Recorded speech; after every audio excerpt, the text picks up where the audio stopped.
Well, hello and welcome to Ephrata, Pennsylvania.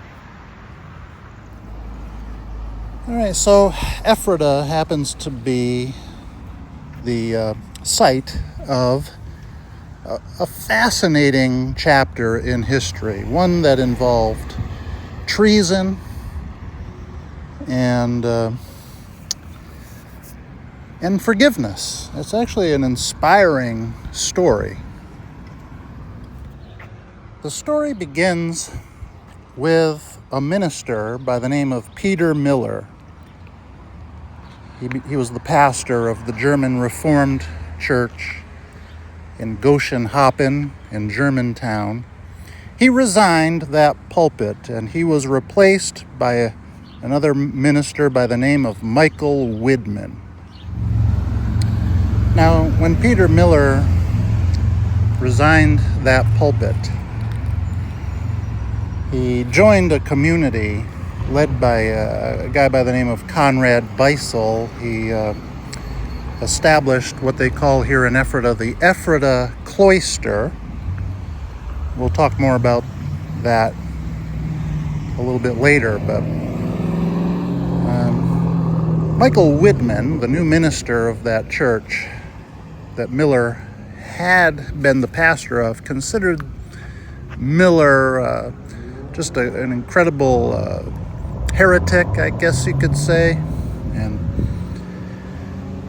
he kind of had an axe to grind with the people of that community or that somewhat different religion.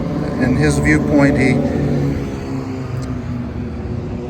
he would see Peter Miller around town and he would spit at him and he would publicly insult him severely. He tripped him on at least one occasion. He punched him on one occasion. He treated Peter Miller in an extremely cruel fashion. Absolutely displayed nothing but hatred for Peter Miller.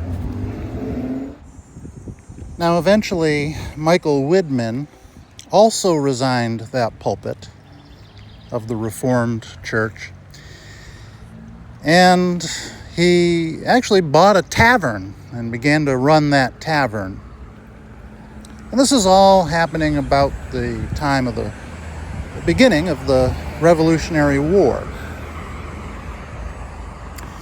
And eventually, he started a militia here in Lancaster. I got to pronounce that right. Lancaster County. And he tried to recruit people to the cause. Peter Miller did not join, and he publicly berated Peter Miller for not joining this militia. There was no end to his hatred of Peter Miller. Now, what Michael Widman didn't realize is that Peter Miller had a very good reason for not joining that militia. And it's not because he wasn't a patriot. It's actually the opposite of that. He was a patriot as we look at this church here. He was personal friends with George Washington, and he was supplying the Continental Army with important intelligence. He was very, very somewhat similar to a spy. I'm not sure that's the exact term for what he was doing, but he was a patriot. He had to fly under the radar. Michael Widman didn't realize this. Nobody did, because Peter Miller had to keep it that way. Now, when British General William Howe heard about the Ephrata Cloister, he heard that the Ephrata Cloister was basically serving as an army hospital for the Continental Army, which it was. But he wanted to check it out, so he dispatched a couple of British officers. They went incognito to check it all out. And when they came to Ephrata, excuse me, they ended up going to that tavern that was owned by Michael Widman. Now, Michael Widman, that night when they arrived, happened to be running his mouth, as we look at that church across the street. He was running his mouth about the British. And they were upset. And they drew their pistols and they revealed that they were in fact British officers, and they pointed their guns at his chest. Michael Widman was able to break away, and he was able to escape out a window of his tavern, and he went running for his life. And of all places to hide, he ended up hiding in an attic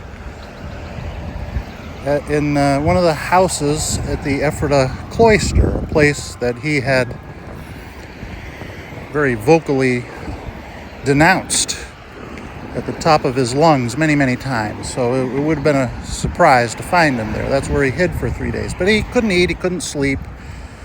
He started to almost lose his mind, apparently. And so he decided the thing to do would be to turn himself into the British.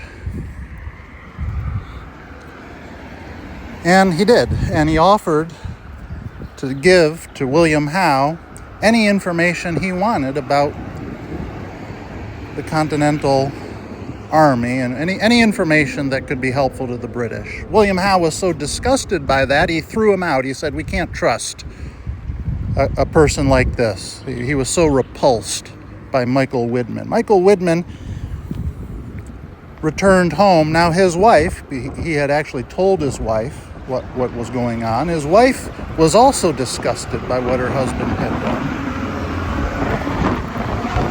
And she told those who were loyal to the Patriot cause, they seized him. He was court-martialed in Westchester and sentenced to be executed.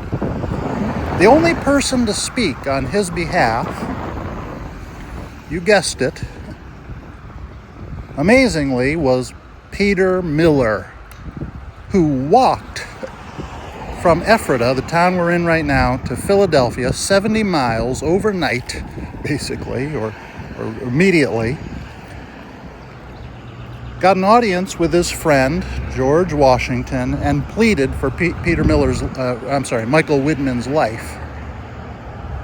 George Washington was surprised by that. He said to Peter, I cannot pardon your friend. And Peter Miller said, "My friend?" He said, "No, Michael Widman is my worst enemy." And George Washington was so moved by that, and apparently eyewitnesses say that he was moved to tears when he realized what was happening. And he said, "If this is your worst enemy, that means something much more." And he granted Michael Widman a pardon. So basically, Michael Widman was released to go, and Peter Miller literally took him by the arm and he took him back home here to Ephrata, and ended up being his only friend for the rest of his life. Michael Widman otherwise was pretty much despised by everyone. He lost his tavern, lost his wife.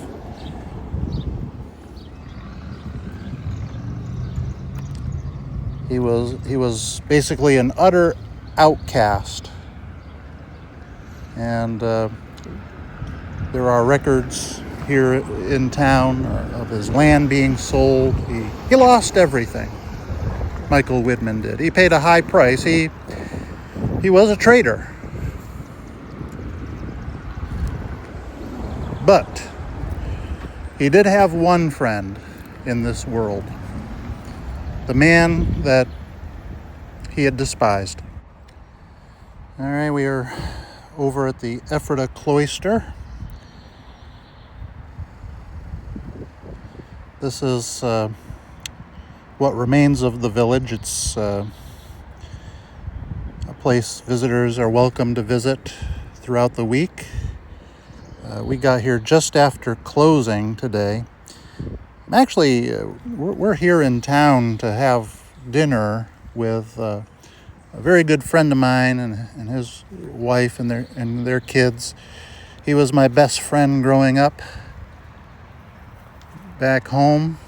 When we were kids, we did everything together. They have moved here to Ephrata, and this is actually our first time visiting their house. It's been too long. This is an overdue visit. But anyways, we're looking at some of the buildings here in the Ephrata cloister, a village, or what remains of it.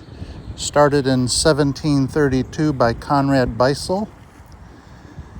And there were 80 members who lived here, were celibate, and their life was marked by discipline and hard labor, basically, and private prayer, a very strict, disciplined life. And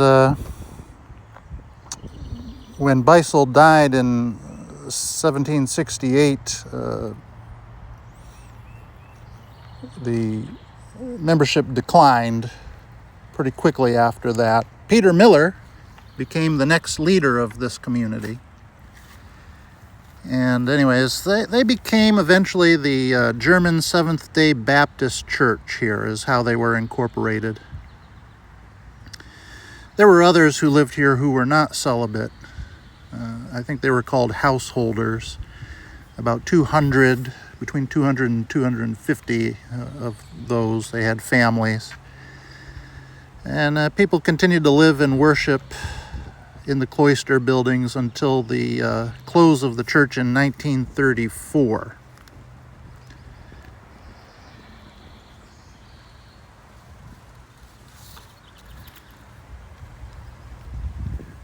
And anyways, too bad we got here after closing. Yeah, it did. Okay. Yep. Perfect. Take your time. I got a couple things we all got here today. Thank you so much.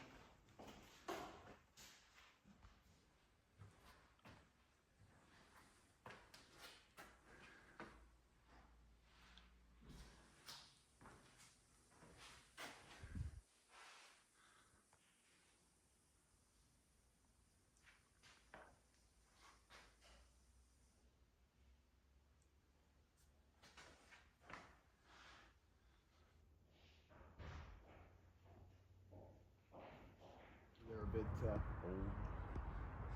But it's kind of cool. It's amazing to think they built that in the 1800s, 17,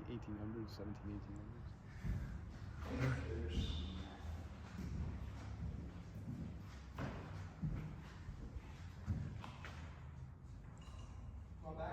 Yep.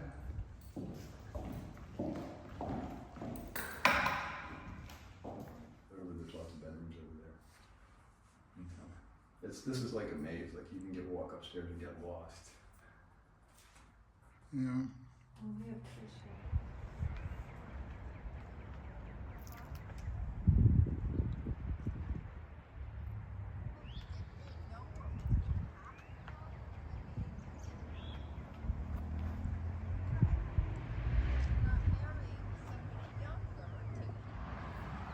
So I guess members were required to sleep on wooden benches 15 inches wide, excuse me, and use wooden blocks for pillows. They slept from 9 p.m. until midnight. Then they would get up for 2 hours and watch for the coming of Christ. And then they would sleep for 3 more hours from 2 a.m. until 5 a.m. And they ate 1 meal a day, a light vegetarian meal. Once in a great while, they were able to eat lamb when they were having communion, I guess. Well, that's going to do it from Ephrata, Pennsylvania. I hope you found this interesting. I appreciate you watching and hanging out with us. We'll see you next time. Bye-bye.